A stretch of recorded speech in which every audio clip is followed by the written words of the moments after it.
ഇന്ന് വൈകുന്നേരം പൂള കിട്ടിയപ്പോൾ അതുകൊണ്ട് എന്തെങ്കിലും ഒരു ഐറ്റം ഒന്ന് വൈകുന്നേരത്തേക്ക് ഉണ്ടാക്കാമെന്ന് വിചാരിച്ചു കേട്ടോ.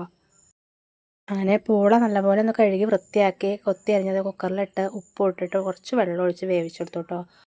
കാന്താരിമുളക്, വെളുത്തുള്ളി, ചെറുള്ളി, തേങ്ങയൊക്കെ നല്ലപോലെ ഒന്ന് ചതച്ചെടുത്തു കേട്ടോ. അപ്പോഴേക്കും പൂള ഒന്ന് വെന്ത് കഴിഞ്ഞിരുന്നു. അത് ചട്ടിയിലേക്ക് ഇട്ടിട്ട് നല്ലപോലെ ഒന്ന് ഉടച്ചെടുത്തു. അതിലേക്ക് ഈ അരപ്പും കൂടെ ചേർത്ത് നന്നായിട്ടൊന്ന് ഇളക്കിയെടുത്തു കേട്ടോ. നല്ലപോലെ ഇളക്കിയെടുത്തതിലേക്ക് 2 തുണ്ട് കറിവേപ്പിലയും കുറച്ച് പച്ച വെളിച്ചെണ്ണ കൂടെ നമ്മൾ ഒഴിച്ചു കേട്ടോ. ആ പച്ച വെളിച്ചെണ്ണ ഒഴിക്കുമ്പോൾ നല്ലൊരു മണാട്ടത്തിന്, അതുപോലെ കാന്താരി മുളകിൻ്റെ എരിവും. എല്ലാവരും ഇങ്ങനെയൊക്കെ ഉണ്ടാക്കി നോക്കാറുണ്ടാവും. അപ്പോൾ ഒന്ന് വൈകുന്നേരം ഇതിൻ്റെ കൂടെ കഴിക്കാൻ നമുക്ക് ചിക്കൻ കറി ഉണ്ട്, ഉച്ചയ്ക്കത്തെ ബീട്രൂട്ട് പച്ചടി ഉണ്ടായിരുന്നു കേട്ടോ. നല്ല രസമായിരുന്നു ഇത് കഴിക്കാൻ. അപ്പോൾ എല്ലാവർക്കും വീഡിയോ ഇഷ്ടപ്പെട്ടു വെച്ചാൽ ഒന്ന് സബ്സ്ക്രൈബ് ചെയ്തിട്ട് സഹായിക്കണം കേട്ടോ.